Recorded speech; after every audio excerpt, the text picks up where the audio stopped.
The hero lies on his deathbed after saving the world.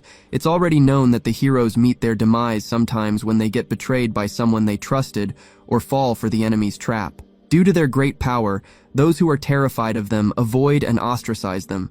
This hero still gave his life despite these challenges. His dying wish to the gods was to live a simple life as a nobody when reincarnated. He is reborn as Alan, firstborn of the ducal house of Westfelt.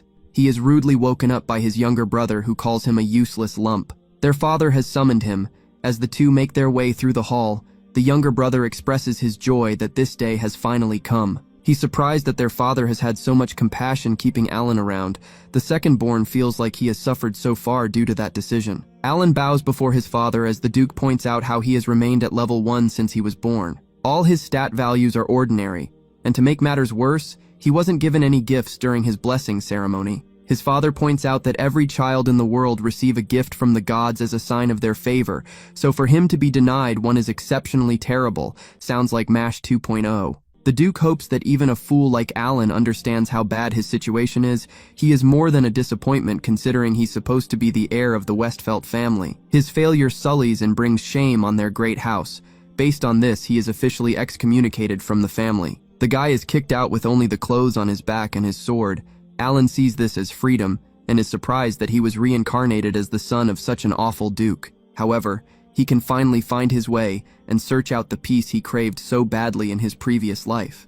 Alan heard that the borderlands on the eastern edge of his ex-family's territory is quiet. He's sure he can live his simple, trouble-free life there. This will be a complete contrast to his last one, where everyone was afraid of him. After doing some fishing, he proceeds forward till he feels like he has walked far enough to start looking for a good place to settle. While scouting, he spots a dire situation in the distance. Beatrice struggles to fend off a pack of clay wolves that keep regenerating when she defeats them. Sounds like a nightmare for Thanos. The knight has never seen such monsters before. She is worried that if this keeps up, they will get to eat Lady Lys for dinner, whom she's sworn to protect. The lady worriedly calls to her guard. Beatrice tells for her to flee while she holds the monsters off. Lisa refuses to do that. All the while, Alan uses his eye powers and identifies the damsel in distress as Lys, the first princess of the kingdom of Adoastella. He wonders what a royal is doing at this backwater. This triggers a flashback to when they were younger, and as members of the elite class, the two frequently met at parties. On one such night, she overheard some nobles talking about how useless Alan was, and how his failure had become so legendary that everyone was talking about it. They couldn't believe such a coward was the heir to a prominent ducal house of the kingdom. Those nobles just felt sorry for his father, since he had just recently lost his wife at the time. Lisa demanded that they apologize to Alan for their nasty comments. This surprised everyone at the party. The lady let them know that Alan was perfectly praiseworthy and was not a failure. Back to the present, Alan would have preferred not to use his powers from his last life in front of anyone. But if someone who believed in him is in trouble, then he can't sit by and do nothing, and the girls are in deep doo-doo because Beatrice has just been disarmed and critically wounded. Alan clenches his sword and activates his lightning feet and dashes towards the danger at a breakneck speed like his first name is Barry. All the while, the princess holds her longtime guard as the clay wolves close in. With her demise staring her in the face, the only person that comes to her mind is Alan, so she calls his name. She closes her eyes ready to accept her death, but it doesn't come, and she hears Alan's voice as he says that he heard someone call his name. She opens her eyes to see the lad holding one of the wolves like how I hold old voice Sama. He kicks the others that try to attack. The princess wonders what he's doing around. He assures her that they will discuss the details later. The guy uses his divine eyes to analyze the creatures before him. He locates their cores and rains down a hail of swords that strikes their weak spots and everything else. Talk about overkill. Lys is amazed of his power for a moment, but her attention quickly goes back to Beatrice. The knight doesn't think she's going to make it, so the lady begins to cry. Beatrice thanks Alan for saving the lady, but the lad pauses her praises for a moment to heal her wounds. The former hero heals the injuries and restores her broken armor. She gets up shocked to see such a grave wound gone without a trace. The girls are amazed and ask Alan what that power is. He tries to think of an excuse because he can't tell them it's a power he inherited from his last life. The ladies just speculate that it could be a gift of rank that the church is unaware of. Alan just goes along with that explanation, but he wants to know what the first princess of the kingdom is doing out in the borderlands. Lys explains how she received divine revelation the other day. These are prophecies from the gods given through a person's gift. On this occasion, they weren't imparted with any precise information. They were guided in the direction of Clume Village in the borderlands so that they could prevent misfortune. Unluckily, they were suddenly attacked by these monsters, and if it wasn't for Alan, they would have been monster food. The guy tries to downplay his achievement. The princess turns the same question to him. The guy slips past the question better than Mayweather dodging a jab. He comments on how they shouldn't be sitting around taking in such a place. The banished noble suggests that they continue their conversation in the wagon. He shows the versatility of his heal spell when he fixes the wagon and revives the defeated horse. As they move, he explains how his family cast him out. The princess can't believe how cruel the Westfelds are. Alan tells them that he's traveling through the wastelands for the time being. He's taken aback that Lys doesn't want to report him to the kingdom because the powers he just showcased would be extremely useful to the state. Beatrice agrees that sending him back to the House of Westfeld will be the best thing to do if one is thinking about the interest of the kingdom. Lys is going to put her friend before the kingdom. She is sure that this makes her unfit to be royalty. She thinks it's wrong of the kingdom to survive at the expense of someone's life. Alan is touched to hear this and thanks her for not snitching on him. They eventually arrive at the village and find the place to be too quiet. Beatrice even wonders if anyone lives there. Alan debunks the theory that monsters attacked the place, leaving it to fall into ruin. He doesn't sense the presence of beasts anywhere in the surrounding area. The knight has noticed that they have not been attacked by any creatures since he joined them. The banished noble suggests that the creatures are afraid of something and are avoiding the village. As they move further into the settlement, the princess spots a few inhabitants. They have all gathered for some reason, which is why the place seems abandoned. As they get closer, Akira is shoved out of the chief's residence. The leader lets her know that he has nothing more to say to her. As soon as Lys sees her, she is certain that Akira is the light the prophecy spoke of. The princess even knows her by name, but Akira doesn't recognize her. This annoys Lys, who reveals her name. The princess reminds Akira of her trip to the royal capital and how she showed her around the palace and shared meals with her. The girl remembers and apologizes because she's bad with names. To Lys, it looked like she had forgotten of her completely. Alan is a little confused by what the princess means by light. Beatrice asks the banished noble if he has ever heard of the gift called Braver. It is a special gift bestowed upon one person in a generation and grants the power of 1,000 warriors. It is arguably the strongest gift, and its bearer is also known as the hero. Akira is currently the one who has been gifted with the Braver skill. Lys's revelation proclaimed for her to become a guide for the light and clear away the darkness. Alan interprets it as the princess needs to save the hero. Akira stands there quietly, but her stomach yells for some food as it growls.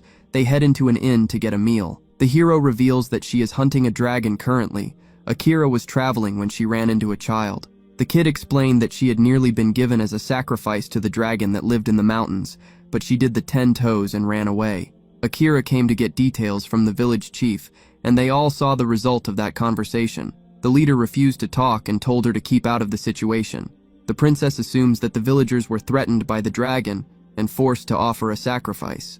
Alan suspects that the villagers are rather proactively offering a sacrifice to the dragon to receive its protection. Monster attacks are a matter of life and death for small villages like this one. That explains the abnormally low number of monsters in the area.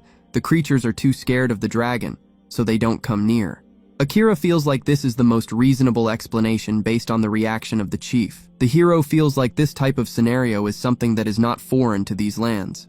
She informs the trio that she hid the child in a cave nearby until they sort things out. The hero feared that the villagers might do something to her if she brought her back. Now that her belly is full, Akira doesn't have anything left to do in this village, so she reveals her intention to defeat the dragon. She permits them to join her if they want.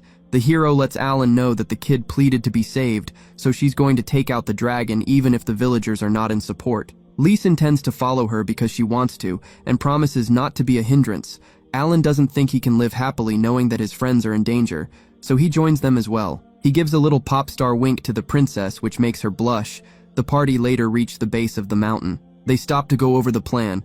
The hero intends to face the dragon head-on while the others circle the back for a pincer attack. Alan feels like it would be better if he takes the front, but Akira refuses because she gets the feeling that he would beat the dragon alone. He gives a knowing smile, feeling like the hero is overestimating him, but she lets him know that she can tell that he's not ordinary. Akira even expresses her desire to spar with him, but defeating the dragon comes first. Alan agrees to go a couple of rounds with her when they are done overcoming the monster. The hero rushes ahead, eager to annihilate the dragon before they get there. While they struggle to climb the mountain, Akira is already at the summit. Alan suspects that his former family is connected to the dragon. Clume Village has likely been built for the purpose of offering up a sacrifice. The House of Westfelt is borrowing the power of the dragon to help maintain the peace in the borderlands. A pillar of fire jets into the sky, signaling that the battle between the hero and the monster has begun. Akira dodges the attack and counters with a lightning strike. She is surprised to see the monster still standing. The dragon lets out a laugh and asks the hero if she has come to play. Akira takes offense to that question and prepares to attack. The dragon points to the girl lying close to him. The creature confesses to letting the girl go on purpose. He doesn't need to devour his sacrifices. He just wants to see the despair on their faces. Since he's long living, it helps quell his boredom. He never imagined that letting a sacrifice escape would bring such delightful entertainment. Hearing this angers Akira, who attacks with her full power, but it does no harm. The ancient creature hopes that she wasn't being serious with that attack and swats her away with his tail like she's an annoying fly. The hero is unable to move after that attack. The dragon teases her for her pathetic sword skills. Akira can't believe that there was such a difference in their strength. The dragon flies up to finish her off with a fire blast, but Alan comes in like a true hero and cuts the wing of the creature, causing it to crash down. He leaves the others to take care of Akira and the girl as the dragon charges at them. He stops it with a powerful slash, to the creature's surprise, because his blade looks dull. Alan tells the beast that he's rather fond of it. The dragon reveals that he's supposed to be the closest thing to a god. He is known as the Red Dragon King, so a mere human shouldn't be able to wound him. Alan does his analysis and concludes that the dragon is strong with a power that is a class above the rest. Thanks to Akira, he was able to gather a lot of information on the creature and is confident that he can take the dragon out with his world-end power. He refuses to waste the opportunity given to him by the hero. The Dragon King tries to use the ladies as human shields. However, the princess gives him a confident look to proceed with his assault. Alan dashes in, confident that things are different in this life. He hits the creature with an ultimate skill that explodes it and clears the sky. The dragon utters that they didn't warn him about such a foe. Pieces of the dragon fall like confetti. This is far from the peaceful life he was looking for, but if someone who believes in him is in trouble, then it might be all right for him to take a little detour for now. The joyful faces of everyone after passing through this ordeal makes it worth it. Alan later opens his eyes and Lise is the first person he sees. She notices that he's conscious and greets him good morning. He apologizes for over-resting, but the princess assures him that it's fine because she understands that the battle with the dragon left him tired. He asks of their other companions. Lise shows him the girl watching Akira and Beatrice spar. Lise wants to discuss the healing ability she showcased to save Akira and the girl. Alan has heard of a miraculous saintess who travels healing the wounds and illnesses of the needy. He would have never imagined that Lise was this mysterious helper. The lady apologizes to Alan for not telling him earlier. He promises her that he will always see her as Lise, no matter what role she assumes. Not gonna lie, I am a little confused as to why she didn't try to heal Beatrice when she was hurt by the clay wolves. Akira tries to get Alan to spar with her, and Beatrice also wants him to instruct her. This prompts him to get up to entertain them. After they all recover, Akira decides to part ways with the trio because she prefers to walk wherever her mood takes her. They worry about the girl they saved because she wants to travel with the hero. Akira has learned she has no family, and it is evident that she's attached to the hero, so she is willing to travel with the kid. Akira apologizes to Alan as she feels like it was due to her weakness that his sword shattered. He had to step in to defeat the dragon when she got one shot. The young lady doesn't think that she's fit to be a hero and suggests that Alan take her divine sword. The banished noble rejects this reality and informs her that he was only able to slay the dragon because she fought it first. Akira doesn't realize that she was used like a crash test dummy and finds assurance in his words.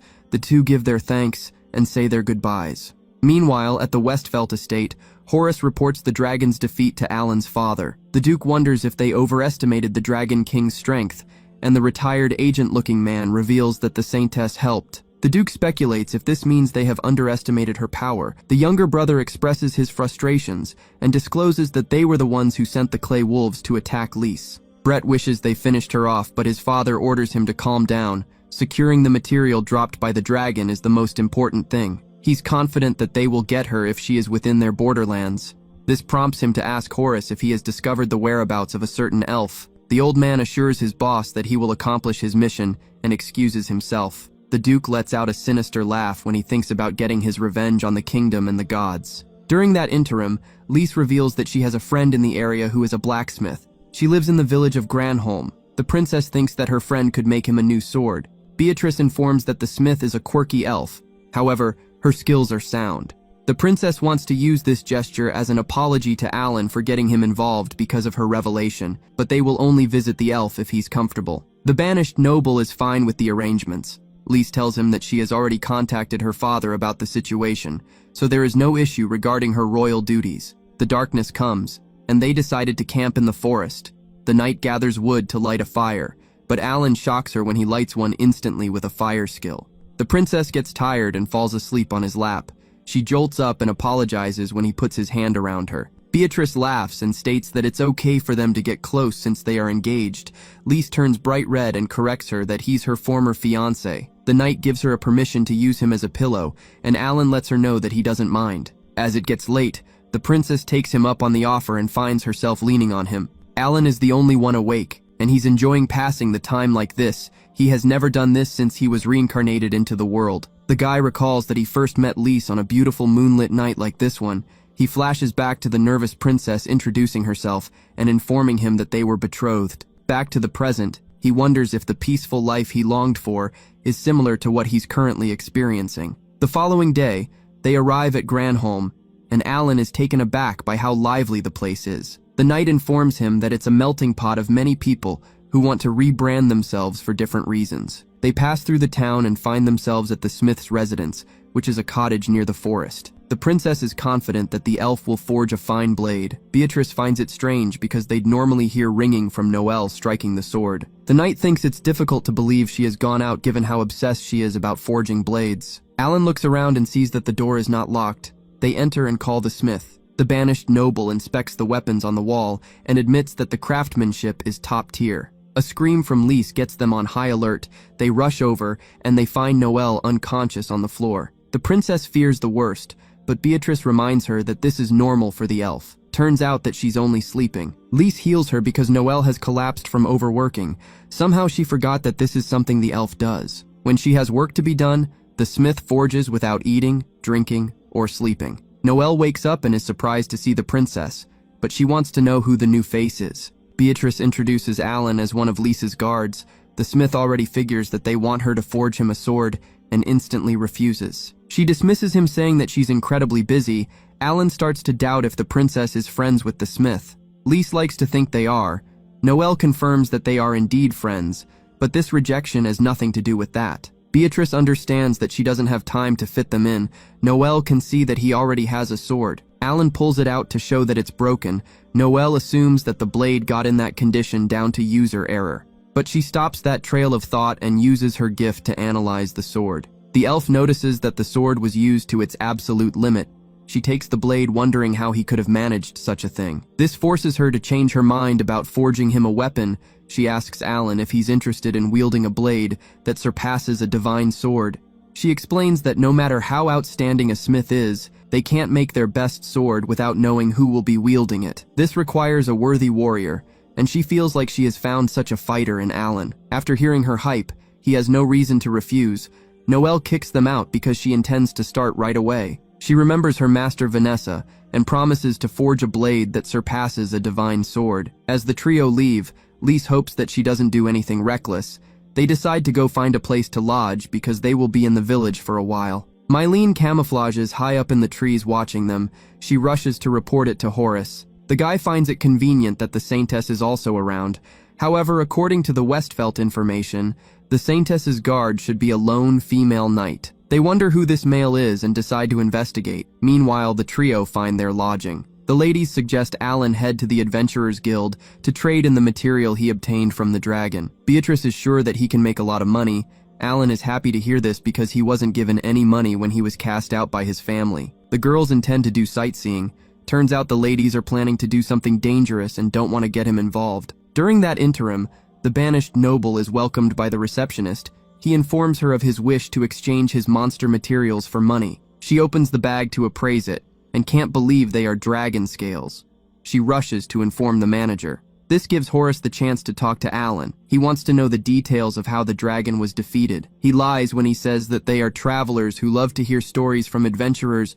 The old man introduces himself and Mylene. Alan notices that she's an Amazoness. He He informs them that he couldn't defeat it alone and hints to the help of the hero. Horace can only imagine how incredible the battle must have been. The attendant returns with the finished appraisal and is ready to begin the exchange. The old man uses this as an opportunity to excuse himself and later reveals to Mylene that he was assessing Alan throughout their conversation. He concludes that the guy is a useless failure who doesn't even have a gift, so he doesn't see him as a threat. Mylene confesses that she senses something off about the guy. After some time, the trio got to check up on Noelle to see if she's finished the blade. She's unconscious again, so Lise heals her. The elf points to the completed blade that rests on the anvil. She states that it's the best blade she is currently capable of making. Alan picks it up and can tell it's an incredible sword. She wants them to go and test it, but the princess demands she recovers first. They go into the forest as soon as she returns to normal. The elf wants to see him use it so that she can make any adjustments if needed. Alan would like to know why she's a smith because dwarves have the gifts suited for smithing. The elf reveals how she was raised by a dwarf who took her in.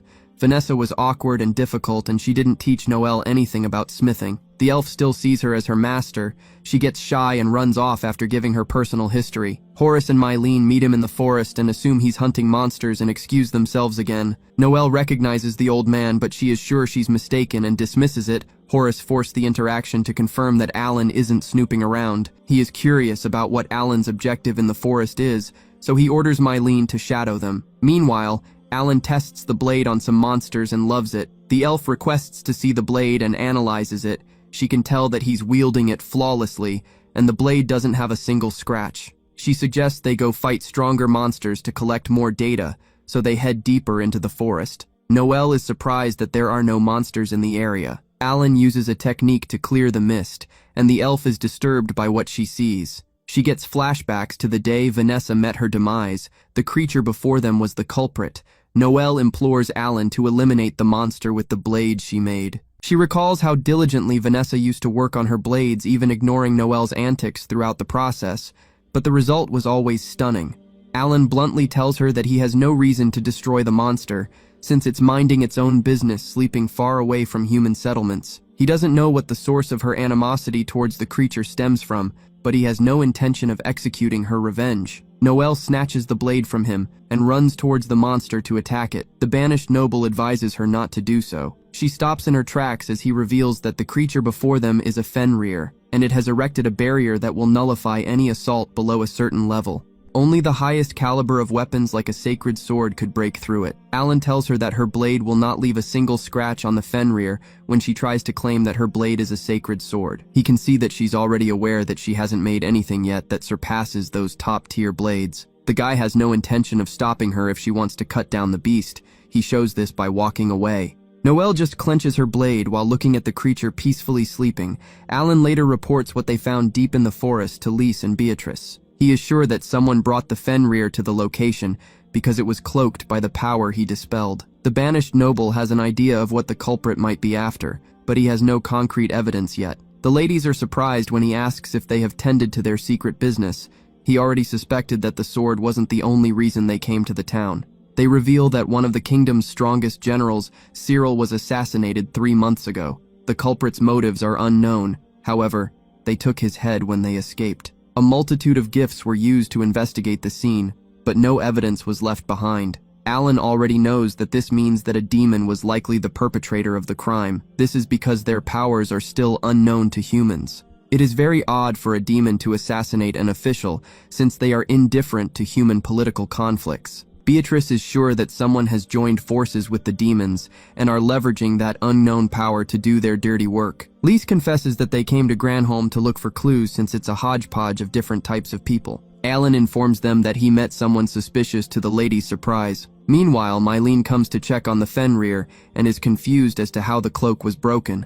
She can sense that the power that was responsible was from Alan, which puzzles her further because according to Horace, the guy is supposed to be weak. She informs the old man that there are no issues to report, so he gives the order to take the princesses and Noelle's heads. Mylene lets out a gasp of protest, but Horace brings her back under his control by activating his subordination gift. Meanwhile, Noelle is obsessively working on refining the blade to a level that could land a blow on the Fenrir, based on the suggestions from Alan. Before giving her the information, he requested that she should not do anything reckless, which she agreed to.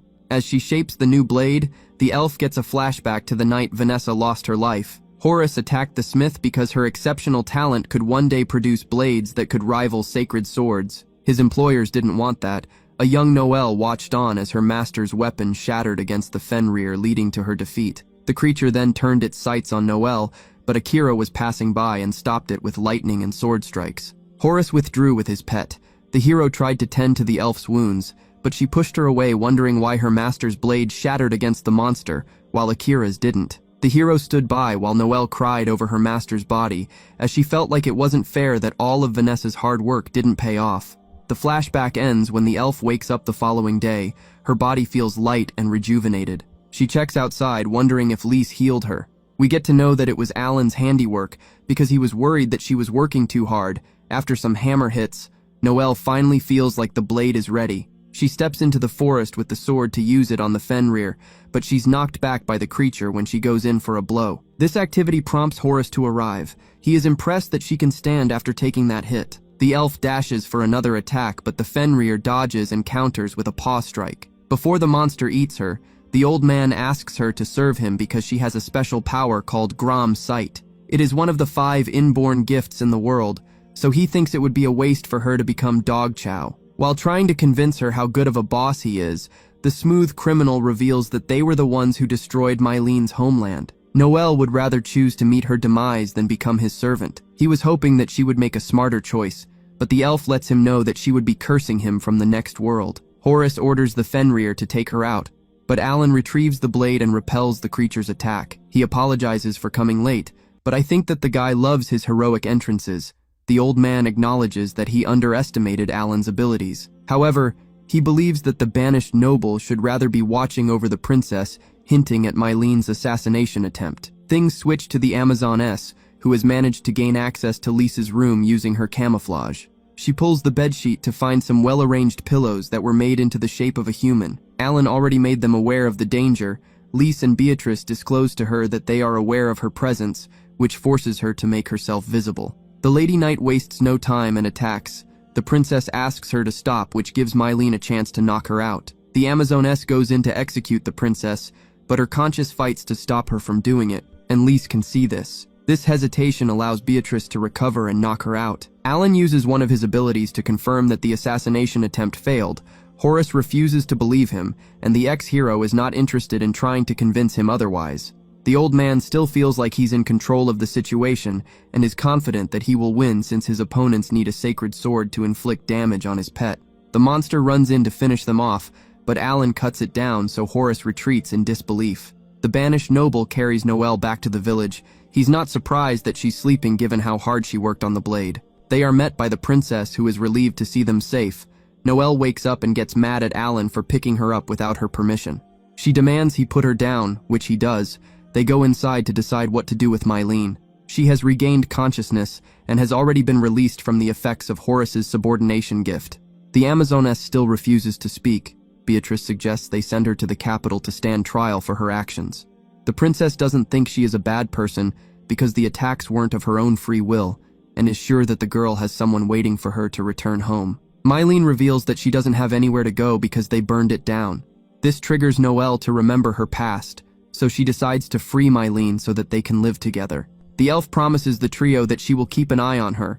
With that sorted, Alan steps out and fires an attack that hones in on Horace. A demon appears and uses this opportunity to dispatch the old man.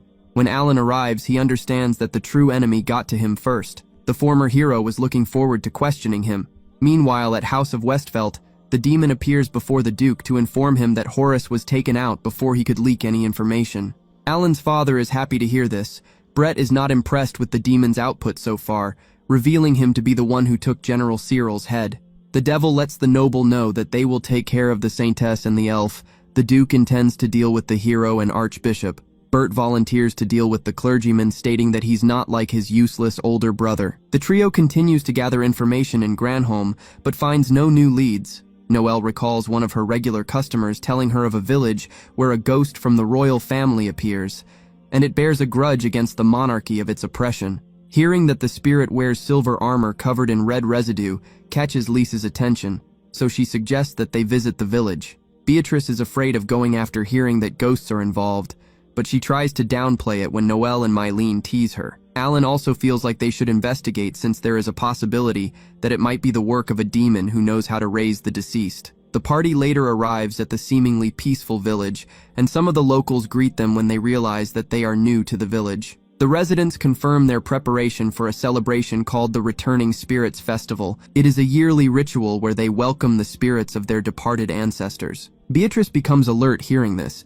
but he lets her know that they just get dressed as ghosts and dance the night away. Lise gets straight to the point and asks them about the Silver Armor Night, but they don't seem to be aware of what they are talking about and apologize for not being of help. Alan notices something strange about the villagers and recalls Noelle mentioning that there was a graveyard in the settlement. As the party walks through the cemetery, Alan doesn't think anything supernatural is going to appear. They get startled when one of the villagers appears in their vicinity. He escorts them to the house of the village headman. The resident tells them that he's the most knowledgeable person when it comes to the village, and the leader welcomes them. They discuss the rumors over a cup of tea, and the headman discloses that he's yet to receive reports of this silver night and assures them that the place has been peaceful. He asks them to stay the night and witness the festival for further investigation, so the banished noble takes him up on the offer. That night, Lise has a flashback dream of her uncle, whom she was so fond of that she saw him as a second father. He came to see her before going on an expedition. The young princess got worried, but he assured her that he would return safe and told her how important it is to believe in people in every situation. Her flashbacks jumped to a later time when some monsters attacked their convoy. Her uncle suffered serious injuries and fell down the cliff trying to protect her. She wakes up thinking about her uncle and hears a noise outside that catches her attention. The princess looks outside to find him standing there. She runs after him calling, but he ignores her. Lise is led to the cemetery where she is ambushed by some zombies.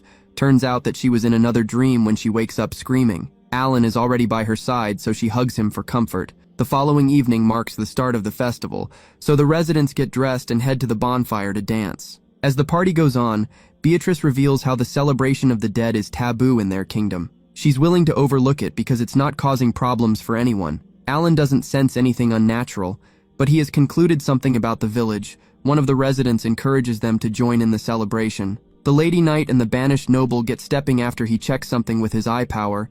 The princess decides to rest. While alone, she spots the silver-armored knight within the crowd and chases after him. He stops when he lures her deep into the forest and tells her that it was dangerous for her to come alone. She is sure that all is well since he's around.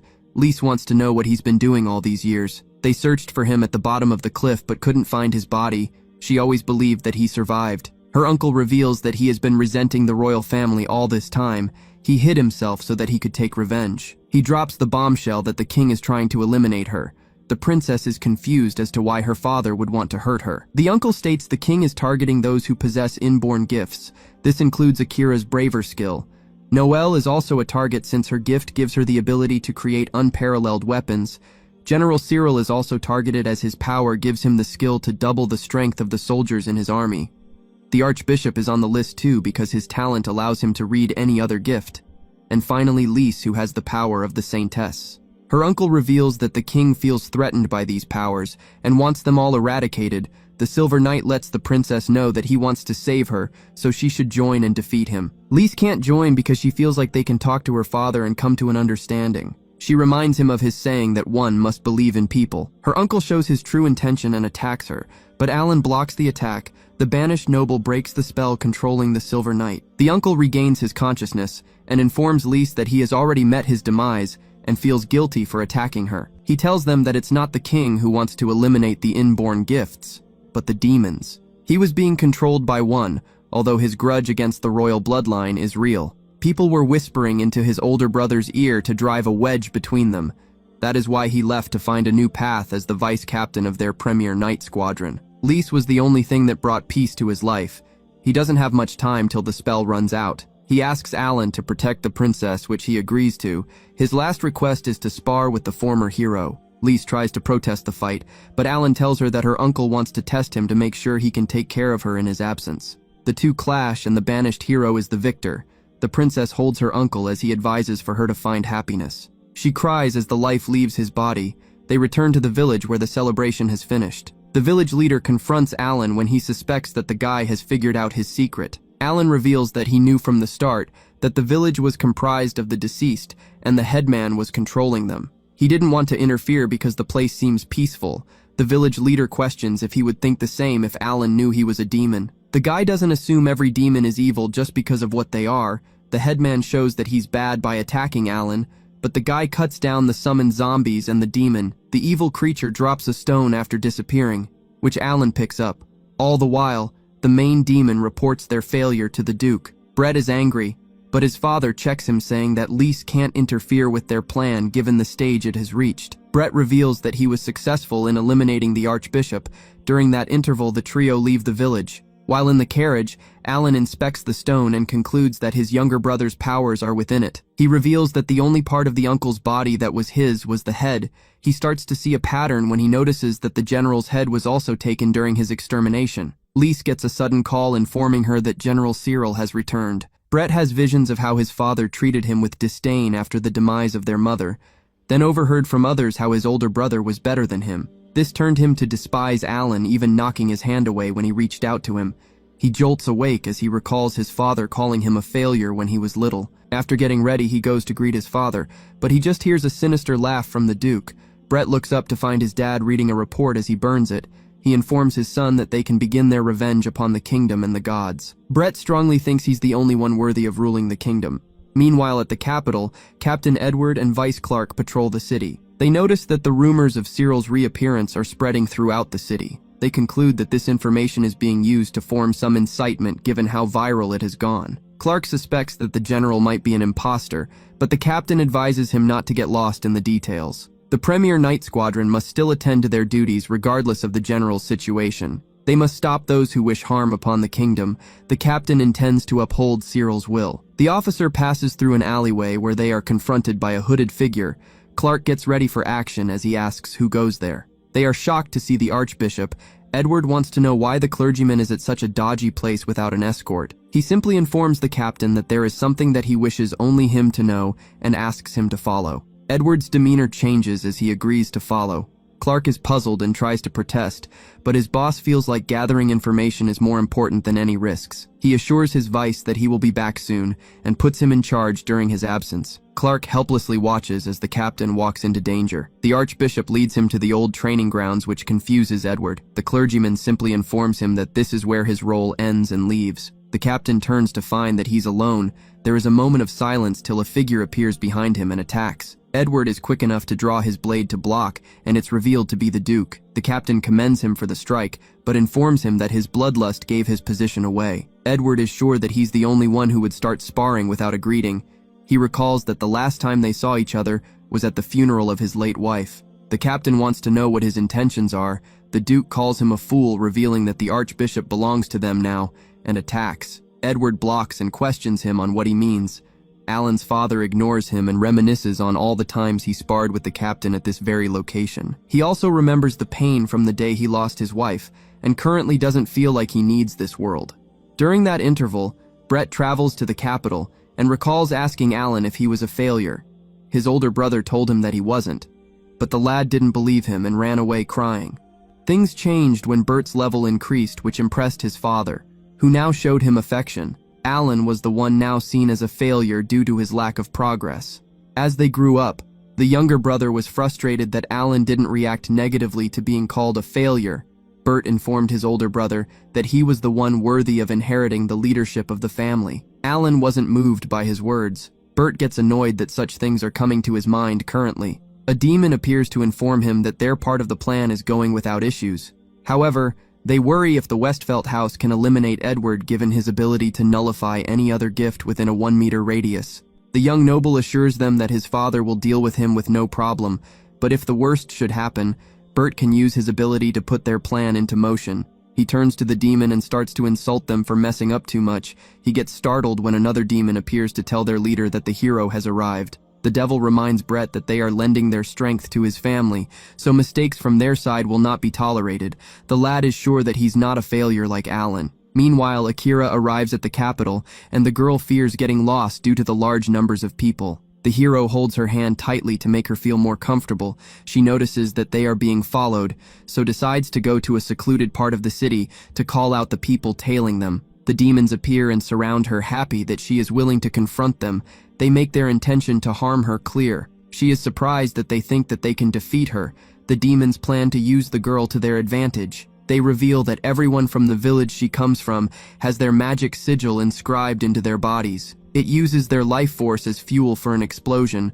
All they need to do is launch a fireball at the girl, and the hero already knows what will happen next. They wonder if she will perish in the blast or abandon the kid and save herself. The girl tries to push Akira away, but she holds the girl as the fireball comes at them, stating that a hero would never run. A sudden barrier erects and protects them. Akira recalls Alan telling her that he overwrote the sigil on the girl. She now understands what he meant and is stunned that he was able to detect it. Elsewhere in the city, Clark has mobilized a unit to look for the captain, but they are approached by a demon that tries to convince them that the gifts are used to manipulate them. Clark is not interested in that since their job is to protect the kingdom from harm. He draws his sword in rejection of the demon. The devil proceeds to cut through a few of the knights and lands a significant blow on the vice captain. There is an interruption when Beatrice appears to give support. All the while, the battle between the captain and the duke rages on, but the noble gets the upper hand and lands a fatal hit. Edward figures that the duke's high level compensates for his gift being nullified. The duke reveals that if one wants to truly ascend, they must raise their level to the highest, to the point that one has the strength to end a so-called god. As the duke prepares to finish him off, the hero interrupts disguised as a demon, and he is shocked to see her. In that interval, Bert arrives at the capital controlling the Archbishop and Cyril with his puppet-style gift. They try to persuade the masses that the gods have been lying to them and how the gifts are not a blessing. They rather stop people from pursuing their dreams and choosing their destinies. They propose a way for them to take matters into their own hands through Bert pulling out their latent talents with marionette ability. The crowd is confused as to how this would continue if the noble was to pass away. Bert reveals the demons, which terrifies the crowd. He explains that they will help them fill the void left by the loss of their gifts. He gives an inspiring speech about them joining hands and living as they wish. Internally, Bert just wants to create a situation where the masses can't live without him. Cyril even showcases a sorceress life form, saying how it will be a great asset for them, as it has the strength of 10,000 men. The young noble has managed to get the crowd on his side as they cheer for the future. He just wants to control the world. The pushback begins when Alan appears and calls to his little brother. Bert is shocked to see him and wonders what he's doing in the capital. The banished nobleman whips out a device that broadcasts the audio and visual from Beatrice's confrontation of the demon. She baits the devil to expose their alliance with the Westfelt and their nefarious actions. The Lady Knight asks about the general's assassination and the monsters sent to eliminate Princess Lise. The low IQ demon decides to tell them their entire plan, since they are going to meet their demise anyway. Unfortunately for him, Mylene hides using her power and live streams the interaction to Alan's device. The demon reveals that those who possess powerful gifts like the general and princess were targeted because they would have gotten in the way of their plans. Bert pointlessly shouts for his dark companion to shut it, as the creature details how they mean to incite the humans into voluntarily giving up their gifts. Bert confirms this to the masses when he warns his older brother not to interfere in their scheme. Lise reveals herself and tries to calm the agitated crowd, but she makes things worse when she confirms the assassination attempt on her and tells the people that her attackers were like the sorceress life forms behind them. Bert shows his true intentions since he has already been exposed by manically laughing. He tries to use his marionette ability to control the guards to attack, but Alan nullifies it, causing all his puppets to crash to the ground. This only angers Lil Bro, who activates the sorceress life forms. The crowd panic and take shelter. Alan thinks back to everything that happened before his banishment and promises to stop his little bro. Bert jumps down to attack, but Alan grabs his strings and pulls his sibling towards him and lands a devastating punch that instantly knocks Bert out. He leaves that area to the princess while he goes to confront his father. Lise worries about the emotional damage of facing the one who cast him out. The Duke might see him as a failure, but he now has people who believe in him, so he'll be fine. Meanwhile, Beatrice can clash with the demon thanks to Mylene camouflaging her. The devil recognizes the Amazoness as Horus's subordinate, but the Lady Knight lets it be known that she's with them now. The demon tries to retreat when he realizes that he's at a disadvantage, but Mylene prevents him by hitting him with a throwing knife. This creates an opening for Beatrice to land the decisive blow. The Lady Knight turns to make sure that everyone is fine as the demon disintegrates. Clark thanks her for saving them. She cuts the appreciation short to inform him that the demons are attacking multiple places to sow chaos in the capital. The premier platoon is ready to fight as it's their duty to act as the shield for the kingdom. Noelle turns up with top-quality weapons to help in their fight per Alan's orders. During that interval, Akira and Edward continue to struggle against the Duke. A dark power emanates from him as the hero comments on how it seems like he knows what their next move is going to be. The captain reveals that it's the ability of the Duke's gift, which is called Undertaker. It allows him to see the future, meaning he can anticipate their moves before they make it, allowing him to counter. However, the power requires a lot of concentration, so it's difficult to use in battle. Edward reminds his old friend that his late wife, Muriel, wouldn't have approved of his destructive lust for power. The Duke reveals how he kept on foreseeing her death. He tried everything to avoid that future, however. In the end, it was all for naught. Tears of red residue fall from the Duke's eyes, but with no black flames, as he recalls the day she told him that he has tried his best and should allow fate to take her. He blames the gift given by the gods for taking his wife. She had the gift named Sacred Mother, which destined her to give birth to a hero. However, she gave birth to Alan, who wasn't even granted a gift and lost her life as a result. The Duke feels like the world and all gifts within it should disappear if the gods allowed this injustice to happen. The hero tells the Duke to get over himself after understanding that all this devastation he's causing is because he lost someone dear to him. The Westfelt head can see her point, but he has embraced the darkness to exact his revenge. He shoots a menacing dark blast, but the hero counters with her own lightning attack. She notes that their powers are evenly matched. The Duke suddenly increases his output, which overwhelms the hero and knocks her back. The captain realizes that the Westfelt head is tapping into the demon's power. Edward tries to warn him to stop because using any more of that power will lead him to lose himself. The Duke doesn't care and hits the captain with a blast. This causes him to feel the rage, grief, and sorrow of his old friend. He walks toward him to say sorry, but the Duke mercilessly finishes him off because he's not going to tolerate anyone claiming to understand him. The hero is disgusted after seeing the Duke eliminate a friend that showed concern for him till his last breath. He's not bothered and fires a wave of darkness to finish her off. Alan comes in clutch and blocks the attack.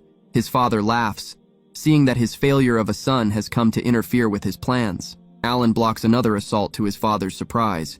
He lets the family head know that despite being a failure, there are some people he doesn't want to abandon. Alan is also sure that his mother wouldn't approve of his father's actions. Hearing him talk about her triggers the Duke to unleash a devastating attack. The darkness transports Alan to his father's inner world, where he sees the love his father had for his mother. He decides not to be a bystander out of fear of getting betrayed like he did in his previous life. Alan fights back, which only pushes the Duke to tap into more of the demon's power. A dark cloud washes over the capital, but Alan counters with his ultimate skill, which breaks through his dad's overwhelming darkness. He meets the core of his father's negative feelings and thanks it for teaching him to stop running away from the pain of being betrayed. Alan lands the final blow, which dispels the menacing energy. His father still calls his son a failure, but he acknowledges the fact that his wife fulfilled her destiny, not sure if he just contradicted himself there. The Duke tears up as he disintegrates. In the aftermath, Alan has an audience with the king, who grants him the title of Duke of Westfelt. However, he kindly rejects the appointment to everyone's surprise. The king later reveals that he expected that response. He already knew Alan's character based on what Lise told him over the years. The monarch is just happy that he protected his daughter and the kingdom. After sorting out their affairs, Alan, Niol, and Mylene prepare to leave. The smith is confused as to why he's following them to Granholm. The guy finds it to be the most convenient place. They are joined by Lise, who is tagging along. She reveals that her last name is Westfelt, as she has taken over that domain. Beatrice can't follow her since she's a guard for the royal family, and Lise is no longer a member. The Lady Knight tries to find a way to be assigned to protect Lise again, but she's not able to for the time being. The former princess holds on to Alan as she states how much safer she feels with him.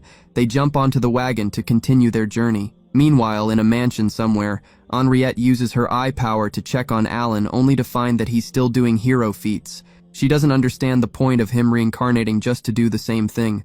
The lady just assumes that he can't help himself. But is it me, or did this one feel like a season finale? Maybe the producers saw the rating this anime is getting and decided to call it a day. Half a year has passed, and Alan has a dream about the final moments of his previous life. Henriette held him while crying because his continued sacrifices saved a lot of people from despair. He was exactly the sort of hero she wished for. As a reward, she asked him to tell her his wish. The banished noble wakes up before the wish is revealed and comments on how nostalgic the dream was. He finds himself back inside his old familial home, but it's under a new master. Alan is greeted by Lise, who has breakfast prepared. The other two join them soon after. The noble lady is stunned seeing Noelle dressed like an attention-seeking gym babe. Alan remarks on the lack of modesty on display. But the elf gets him in trouble when she reveals that he has seen her in a more compromising state. Lise violently shakes the banished boy, demanding to know the meaning of that statement. Alan just wants to know when he'll find the sort of peace he seeks. Noelle gets changed into her standard outfit as they all sit to have breakfast. She reminds Alan of his promise to test her new sword. This triggers Lise to remind him of the ducal house paperwork he vowed to help her with. Mylene also points out his obligation to take a nap with her. They all get upset by his oblivious response. The receptionist at the guild also comes with plenty job requests that have piled up. His assistance is needed since he's the only one that can attend to some of them. All the ladies grab one of his limbs and drag him to fulfill his promises. He later lies on the lawn exhausted after getting everything done. The guy sees this as another way to live in peace. Alan gathers everyone to announce his decision to travel to the Victor Empire because it would be a good change of pace. If he finds somewhere nice to live, he might even settle there. Lise is disappointed to hear this. The Victor Empire and the Kingdom of Ado Estella currently have a truce, but the Empire is a major power. Noelle has heard that they have a lot of skilled dwarven smiths, so she will tag along to learn from them. Mylene also decides to follow. Hearing this only makes the noble lady sadder because she must stay and do work for the duchy. She managed to get Beatrice to look after things so that she could join the party on their journey. Lise uses the Empire's continued ambition of uniting the continent as her excuse to tag along. She finds it strange that they didn't act when Ado Estella was in chaos, as it would have been the perfect chance to attack. Her duty as Lady of Westfelt is to protect their nation's borders. This trip will help her understand the Victor Empire's internal state affairs. Beatrice is only okay for her to go because Alan is with them. As they travel, the ladies complain about how the bumpy road prevents them from getting any rest. They look over to Mylene, who is peacefully sleeping. However, a sudden stop of the carriage wakes her up. They pop out to ask Alan if there is a problem. He points out the sand wolves that wait on a cliff above them. The creatures are so dangerous that they are known as the Desert Reapers. The banished noble leaps up and cuts down the pack in record time. The ladies are not surprised after witnessing the other feats he has performed over their journey. The guy begs for them to give him some gratitude occasionally. Alan wonders who could be controlling the sand wolves, because that terrain was a bandit's dream when it comes to an ambush location. So to find these creatures there instead is telling. Not long after, the party arrive at the border town. Lise is impressed by how lively the place is considering how far away it is from the imperial capital. Noelle is just interested in finding where the smiths are. The lady notices that Alan is uneasy and wonders why. He has picked up on the intimidating atmosphere, as there are too many guards even for a border town. He hopes he's overthinking things, and bumps into a lady and realizes that it's Henriette as he apologizes. The guy is shocked to see her and wonders what she's doing in such a place without an attendant, given she's the daughter of a marquise. She blushes and orders him to let go of her. The other ladies get a little jealous as they ask if she's an acquaintance. Lise recognizes her as Lady Henriette from the Marquis Lindqvist's family. The redhead also acknowledges the ex-princess. Lise informs her that they have come for sightseeing, but from her mannerisms, Henriette knows that she's lying. Henriette warns them that the Empire is about to fall into chaos, so the party should leave before they get caught up in it. Alan informs her that he's a vagabond. She explains that the Black Wolf Knights are on the move. They are an elite unit who have been given authorization to mobilize at their own discretion. These guys are the most feared in the nation, and it is best not to fall on their radar. Henriette leaves after that cautioning. Alan thanks her as the others feel like they came at a terrible time. The banished hero suddenly runs ahead and leaves the ladies to sightsee. In the meantime, he catches up to Henriette and asks if the warning was coming from the disciple of the gods. She informs him that she's just a noble lady. Alan is sure that she still has her powers as a disciple of the gods. She reveals that there is a certain limitation to using her powers in this realm. Alan is confused as to how she also ended up in this new world. She blushes and points out his propensity to get into trouble, so he should consider her presence a bonus. Alan reads between the lines and figures that she was worried about him and reincarnated. She interrupts and tells him to go and live his peaceful life. He concedes and leaves when a sudden explosion rocks the town. Alan feels like this might be the catalyst for the Empire's civil war, so he rushes to the commotion. The culprit runs towards Alan and pulls out a knife to knock him out of the way. He finally understands that he's a magnet for trouble. The banished noble swiftly karate chops his attacker and wonders what to do with the guy because the guards will ask questions if he hands him in. A dark spell unexpectedly activates and ends the life of the bomber. The captain of one of the Black Wolf platoons enters the scene. She reveals that the deceased guy was the suspect of the explosion. Alan holds his hands up as he explains how the man attacked and he countered, but it was not his blow that eliminated him. The captain reveals that she can see what gifts others have used. She can tell that no weapons or gift was used to commit this extermination. The captain also discloses she can't detect the powers that demons use. Alan cuts her trail of thought by revealing that he's not a demon. She doesn't believe him till he proves this and tries to apprehend him, but he's saved by Mylene as he disappears. The captain gives the order to close the border. She is sure that it would be a disaster if Ado Estella learns about the incident. Meanwhile, Mylene takes them to the sewer where Henriette and the others are waiting. The redhead knew that he would be drawn to the trouble, so sent Mylene to fetch him with her gift that is demonic in nature. They are unable to leave since the border is closed, and the knights are not likely to be tricked by Mylene's gift twice. Henriette suggests they stay at her place till things calm down. They arrive at her mansion, and Alan is surprised to see his family's ex-head butler Silas in service of Henriette. The old man reveals how the lady employed them after they quit working for his late father. They go inside, where Henriette reveals that the tension is due to the Emperor being assassinated over a year ago. Lise now understands why they didn't make their move when Ado Estella was in trouble. The lady trusts them not to leak this information when the elf and the Amazoness express their worries. She gives them permission to relax till the commotion dies down. That evening, she joins Alan outside as they discuss the likelihood that the assassination was conducted by demons, as they are the only ones capable of doing a hit without leaving a trace. Alan confronts her about watching over him all this time. The fact that she hired Silas is proof. Bumping into her as soon as they arrived was not a coincidence. Henriette excuses herself when she realizes that she has been caught out. As she sits on her bed, she recalls how Alan was persecuted in his old life, so it is good to see him smile in this one. She just wished that it was her that made him turn that frown upside down. The following day, Noelle has a little tantrum because she's bored. She wants to go to the dwarven workshops and quench her urge to forge a sword. Henriette frankly tells her that this will not be possible since security is currently tight in town. Lise lets out a worried cry when Noelle enters smithing withdrawal as she forges an invisible sword. Alan points out that the Black Wolf Knights are after him, so the elf can go into town alone without any issues. She exits her trance-like state and lets out a shout of excitement when Henriette gives her permission to go into town. She is escorted by Mylene as they visit weapon shops and forges. They even find time to try the local delicacies. Noelle still wants to see more of what the town has to offer, but she has noticed that there are a lot of elves around, and it feels like they are staring at her. The blacksmith jumps to the conclusion that they think she's cute and starts to play the scenario of them coming to talk to her. Mylene quickly evacuates her from the area when the other elves try to interact. They head back to the mansion where they narrate the incident to the others. Noelle commends the Amazoness on a job well done. Lise is not surprised that the other elves would want to talk to her given how attractive Noelle is. This boosts the smith's confidence as she appreciates how highly admired she is. Henriette bluntly tells her that her appearance is not what attracted the others to her. Before she proceeds to explain, the disciple of the gods asks Noelle if she wants to know about herself. The elf confesses that she doesn't remember anything from her past, so she's interested. After getting that confirmation, Henriette instructs everyone to follow her. They go to the yard where she transports them to the elven forest. Everyone is in awe of the beauty of the place. Alan immediately realizes that the forest was hidden with a magic barrier to protect them from outside enemies. Henriette also reveals that those who leave the forest have their memories wiped to further protect the location of the Elven Haven. However, she has been granted the right to enter the forest freely. After hearing this, he suspects that she assisted them with this powerful barrier because he couldn't sense it.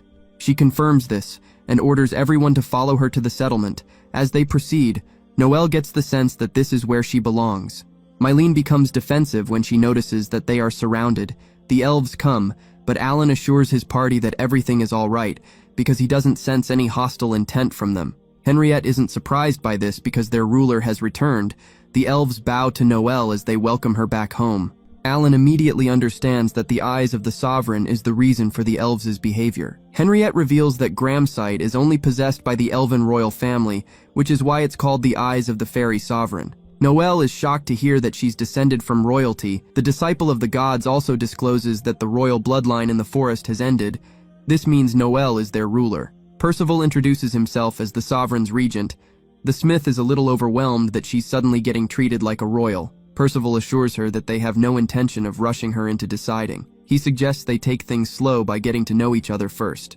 A tour of the forest is the first thing on the agenda. Lise is surprised to see them using human tools and furniture. The regent tries to explain that it was Henriette who introduced it to them, but she cuts him off before he can give further details. Some kids rush over to offer their new ruler some walnuts they picked. Noelle accepts them and looks forward to the amazing gift they promised to bring her the following day. Philip gets annoyed when he's turned away by the regent.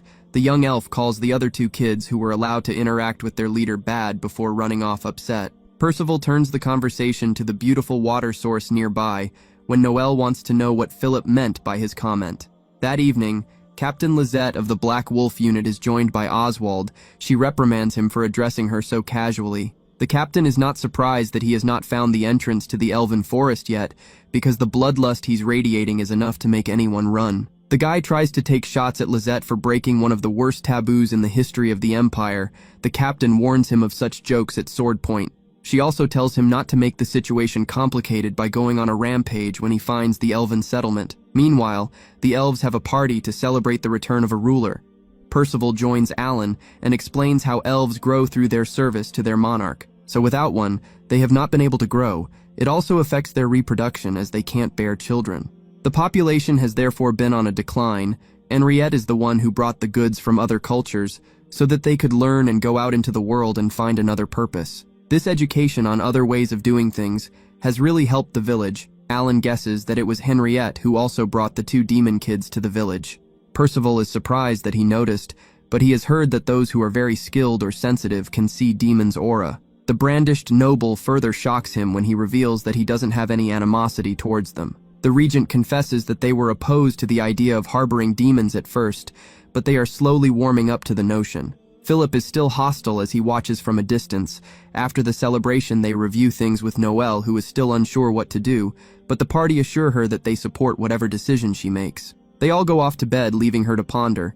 Alan gives Henriette the "I want to talk later" look. Noelle thinks about her current life and notices that she has fulfilled Vanessa's wish to forge a blade that surpasses a divine sword.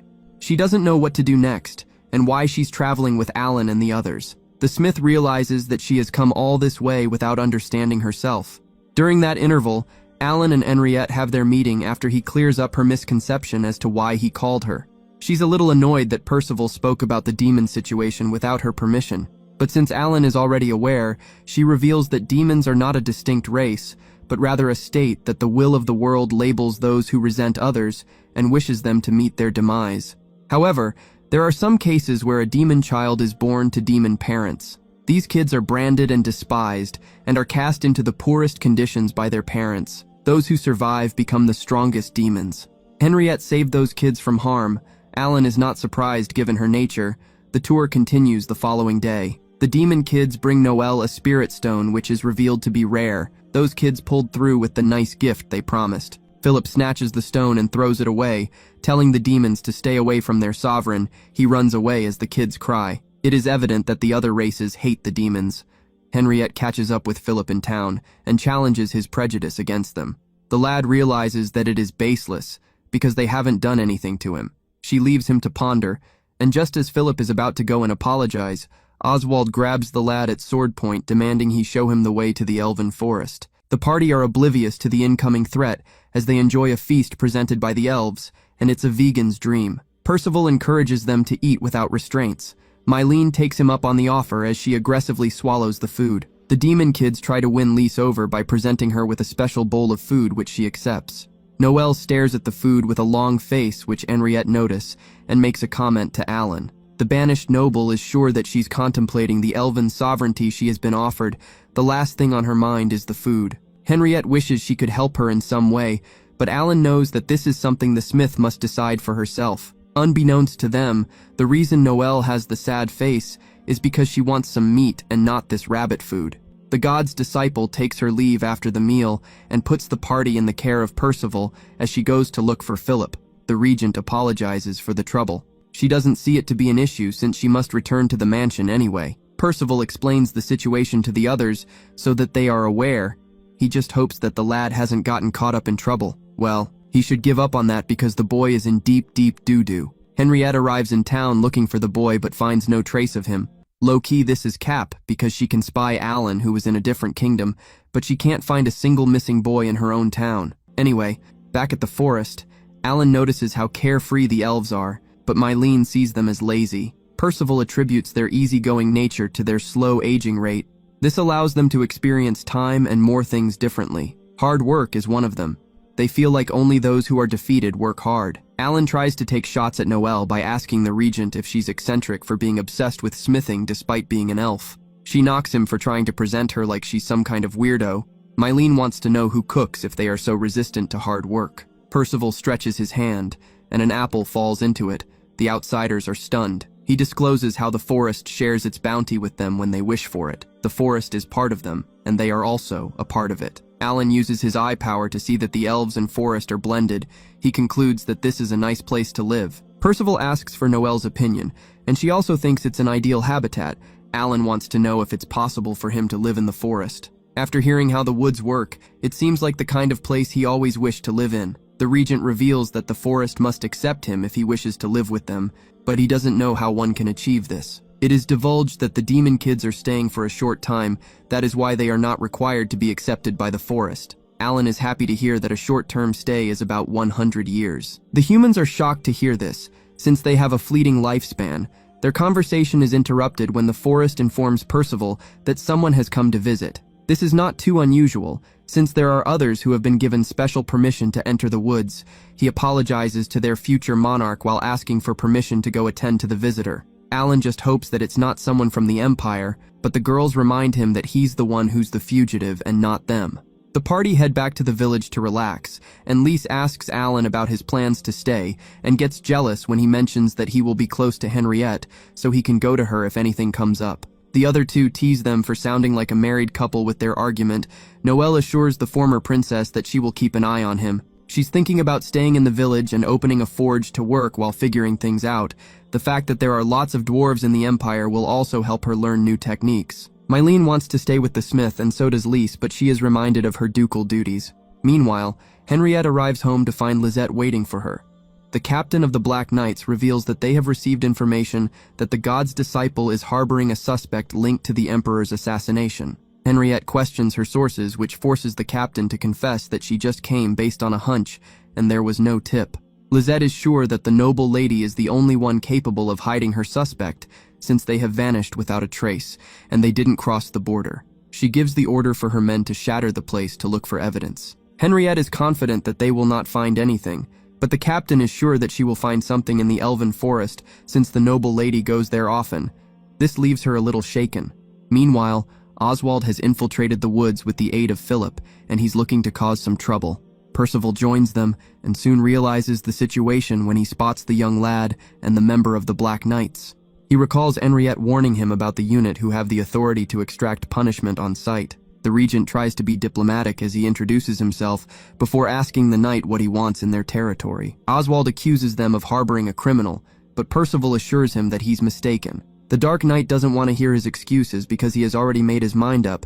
He demands the regent bring out his suspect and opens the door of aggression to get his point across. The demon kids come at the worst possible time to give the newcomer some fruits, as they are oblivious to the danger. Oswald takes a closer look at the kids and realizes that they are demons. He doesn't care about the criminal again and unleashes his skill and causes a huge explosion. Noelle senses it through a vision and checks the spirit stones they gave her to confirm that the demon children are in danger. All she knows is that a black wolf knight is attacking. Noelle and Mylene rush to help. Alan has a flashback to how his help was not appreciated in his previous life. Back then, he would have also rushed to help without hesitation, but PTSD is making him have second thoughts. A call from Lise snaps him out of it and provokes him to go help. Back at the battle, Percival managed to block the attack. The knight acknowledges his strength, but he's adamant about eliminating the demon when the regent tries to beg for mercy. Percival orders the kids to move to safety just before Oswald breaks through the barrier. The explosion sends the regent flying. The invader doesn't see the elf as a contender again, so he turns his attention to the demons. Philip stands in the way, but Oswald is willing to cut him down. Noelle interferes by throwing a hammer at the knight's head. She demands he leave the forest immediately. Mylene senses the attacks coming and dodges them while dragging the smith. This gives Percival the time to recover and attack, but it's nullified again. Alan comes in clutch just as the finishing blow is about to land.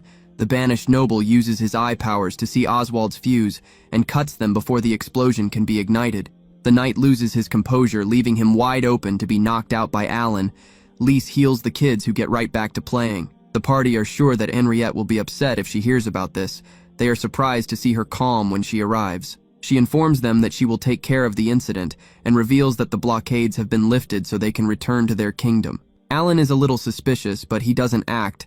Noelle wants to travel a bit more to find herself before returning, so she leaves with the party as they say their goodbyes to the elves. It is later revealed that Henriette made a deal with Lisette to be charged with the assassination of the Emperor in exchange for letting the party return to the kingdom. The lady is handcuffed and taken away.